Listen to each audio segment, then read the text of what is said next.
예수 안에서 축복합니다. 우리 한 번 더 해요. 예수 안에서 축복합니다. 예수 안에서 사랑합니다.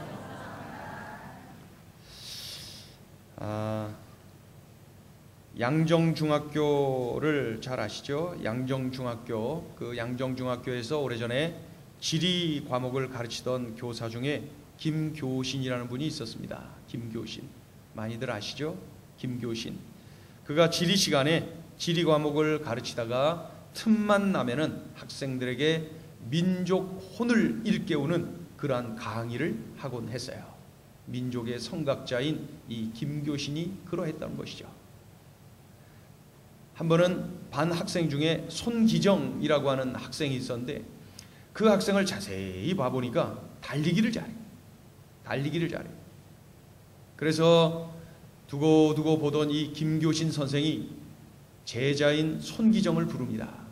밥을 사주면서 기정아, 선생님이 볼 때는 너는 달리기를 참 잘한다. 하나님께서 너에게 잘 달릴 수 있는 그러한 은혜를 베풀어 주셨다. 그러니 네가 마라톤 선수가 되면 좋겠다. 그래서 말이야, 마라톤 대회 나가고 저기 궁극적으로는 올림픽에도 나가서 금메달도 따고, 그래서 우리 이 나라를 빼앗긴 우리 민족의 자부심을 좀 갖게 만들고 너의 이름을 좀 드높이면 좋겠다. 이게 하나님이 기뻐하시는 일이고 이 조국을 위한 일이 아니겠느냐. 그러면서 이 제자인 손기정을 자꾸 뒤흔들고 있었어요. 그러다가 며칠 지나서 손기정이 그 선생님 말씀에 순종하고 마라톤 선수가 되기로 약속을 합니다. 그리고 뛰는데 연습하고 할 때마다 김교신 선생이 뒤에서 자전거를 타고 계속 따라다니는 거예요. 힘내라 힘내라 계속 해서. 그럼 그냥 앞에서 열심히 손기정이 뛰고 결국 그래서 이 손기정이 베를린 그 올림픽에 나가서 금메달을 딴 것이 아닙니까? 그렇죠? 그런데 이제 금메달을 따기 위해서 베를린으로 가기 전에 이 일본 제국의 대표가 되어야 베를린으로 갈 것 아닙니까? 그래서 일본 동경으로 가서 이제 최종 결선을 치르는데 그때 이 스승 김교신도 그곳으로 갑니다. 그곳으로 가서 이제 최종 결선을 하는데 그 마라톤 풀 코스를 자전거 타고 계속 따라가는 거야. 그러던 중에 마라톤 한 절반 정도 거리를 뛰고 있을 때 손기정에게 위기가 찾아왔어요. 야, 이거 포기할까? 위기가 찾아왔어요. 비틀비틀거리고 지쳐서 쓰러질 것 같아요. 그 모습을 바라보고 자전거 타고 쫓아가던 이 김교신 선생이 큰 소리로 외칩니다. 기정아, 하나님을 생각해라. 기정아, 조국을 생각해라. 기정아, 힘내라. 반복해가면서 기정이의 심장을 달궜어요. 제자 기정이가 선생님의 그 음성을 들으면서 하나님 생각하고 조국을 생각하고 그러던 중에 훗날 그가 이렇게 그때 다짐을 했답니다. 그렇게 표현을 하고 있는데, 그래, 뛰자, 죽자, 뛰다가 죽자, 그러면서 막 뛰었다는 거예요. 그래서 최종 예선에서 그 일본 제국의 대표로 뽑혀서 베를린으로 그 일장기 달고 뛴 것이죠. 우리나라의 어느 신문은 일장기 말살 사건, 그렇죠? 말살이라 그래요? 뭐라 그래요? 이걸 그 신문에 아예 일장기를 지워버렸어요. 그리고 그냥 냈어요. 그래서 또 그 신문이 또 문제가 되고 그랬는데, 그 정도로 이 민족의 자부심이, 이 손기정 말이죠, 그로 인한 자부심이 얼마나 컸는지 몰라요. 보면은 이 김교신이라고 하는 선생이 가는 곳곳마다 사람들의 가슴이 뜨거워지고, 김교신이 가는 곳곳마다 사람들이, 학생들이, 제자들이 막 움직였어요. 그는 함석헌, 유일홍, 송두용 뭐 이런 분들과 더불어서 성서조선이라고 하는 그 조그마한 그런 잡지를 만들면서 성경을 읽히는, 성경과 조국, 조국과 성경, 이거를 가지고, 그래서 성서조선, 사람들에게 성경을 읽히기 위한 여러분이 알고 있는 대다수의 우리나라 이 민족의 성갑자 하면은 대부분이 크리스찬들이에요. 한쪽에는 조국, 한쪽에는 성경이 좌뇌 우뇌 온통 가슴 속에 자리 잡고 있는 그러한 분들이었어요. 그러던 중에 일본 경찰이 이 김교신 선생을 교정에서 내쫓아버렸어요. 자꾸 조선의 혼을, 그냥 성경을 막 가르치면서 가슴 뜨겁게 만들고 그 별 볼 일 없던 그 조센증들이 그냥 눈빛이 타는 그런 호랑이들로 자꾸 변화되는 모습을 보고 이 김교신을 내쫓아가. 김교신이 학교에서 쫓겨났어요. 그리고 형무소, 여기 가까운 서대문 형무소에 들어갔어요. 12명의 동지들과 같이 1년 동안 옥살이를 합니다. 1년 옥살이를 하고 이렇게 나와 보니까 뭐 할 게 있어야죠. 그때에 그 흥남 비료공장에 노동자들이 살고 있는 그 기숙사 사감으로 들어갑니다. 기숙사 사감으로 들어가요. 그래서 그곳 노동자들을 보살피고 잘 지내도록 그러한 일을 맡았는데, 들어가 보니까 이 노동자들이 그저 월급 타면은 빚 갚기에 바쁘고, 그리고 뭐 그냥 돈만 벌면 술 마시고 노름하고 술 마시고 그러다가 싸우고, 그게 그들의 일상이었어요.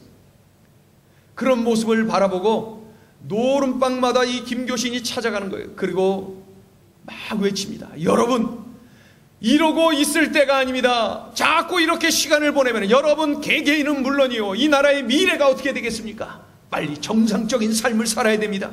여러분 이거 다 버리세요. 이러면 안 됩니다. 밤마다 쫓아다니니까 사람들이 김교신을 향해서 욕을 하고 때리려고 그러고 미친놈이라고 그러고 별의별 소리 다 들었어요. 그래도 진심을 담아서 매일 저녁마다 그 노동자들에게 그렇게 외쳐대니까 한 사람 한 사람 마음이 변화되기 시작했어요. 그러면서 노름을 끊고 술을 끊고 생활이 변화되는 사람이 점점 늘어가고 있었어요.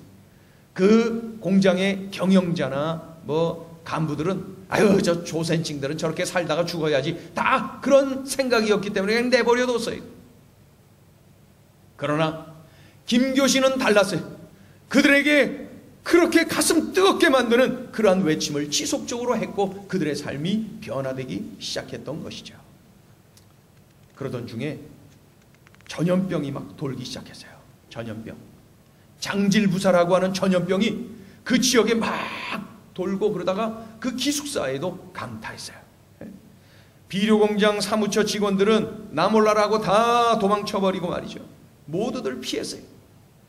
이미 그 장질부사에 걸려서 죽어가고 있는 그 노동자들이 있었고, 그리고 자꾸 그것이 전염되고 있는 중에 사감 김교신은 그 사람들을 돌보는 거예요. 그 사람들을 치료해주고, 그러다가 죽으면은 시신을 정리해주고 그 일을 계속했어요.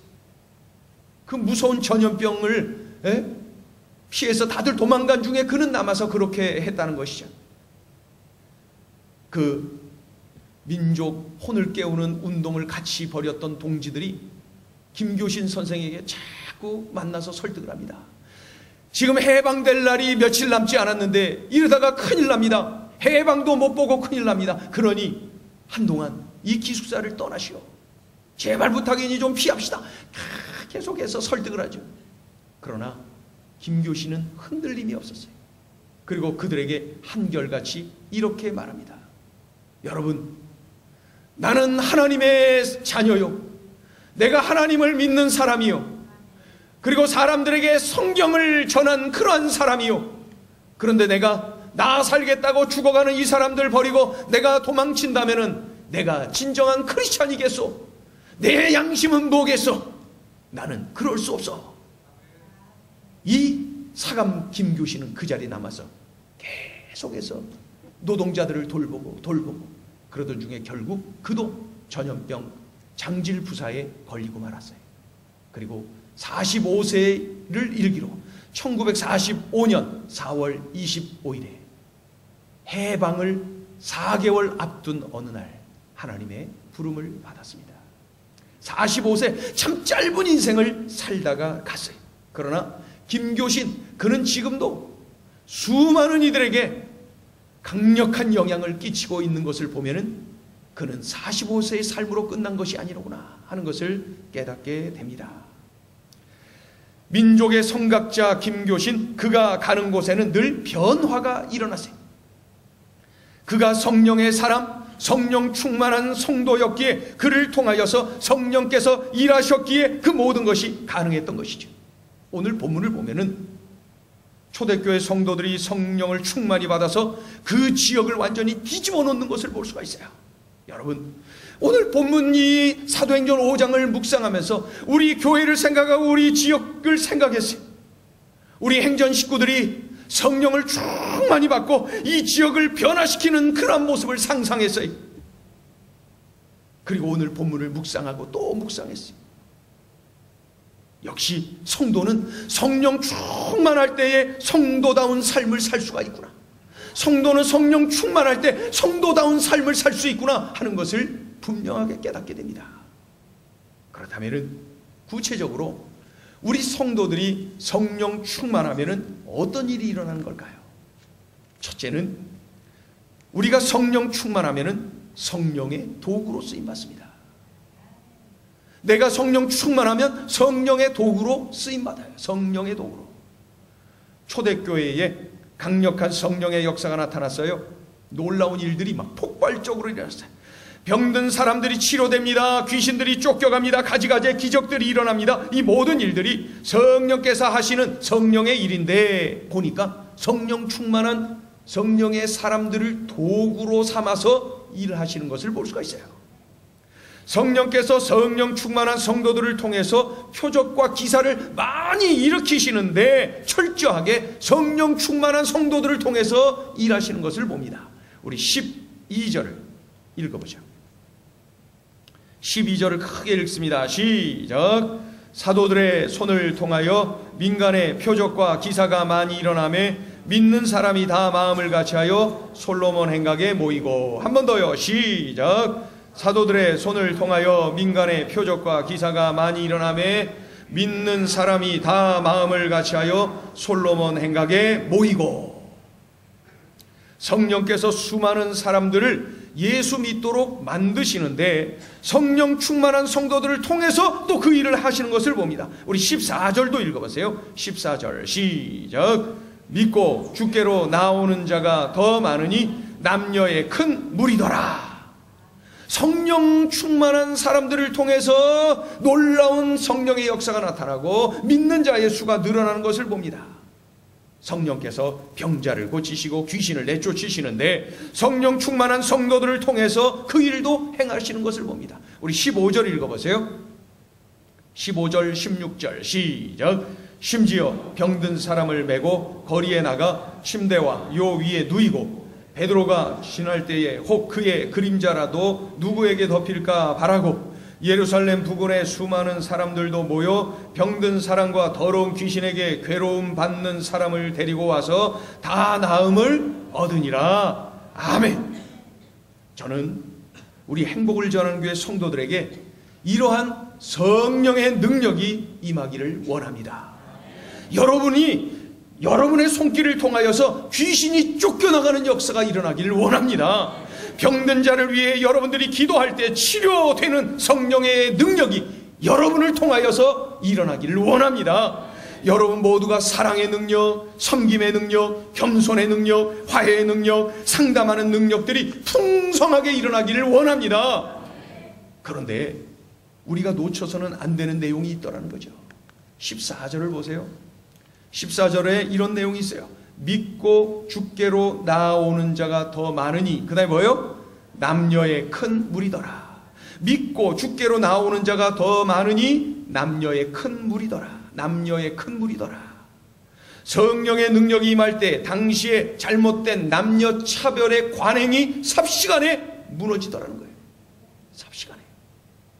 성령의 능력으로 남자든 여자든 모든 사람이 구원을 받는 역사가 일어났다는 거예요. 그 당시에 유대인들, 그 유대인 남성들은요, 아침에 눈을 뜰 때마다 하나님 앞에 감사 기도를 했어요. 그 중에 한 가지가 뭐예요? 하나님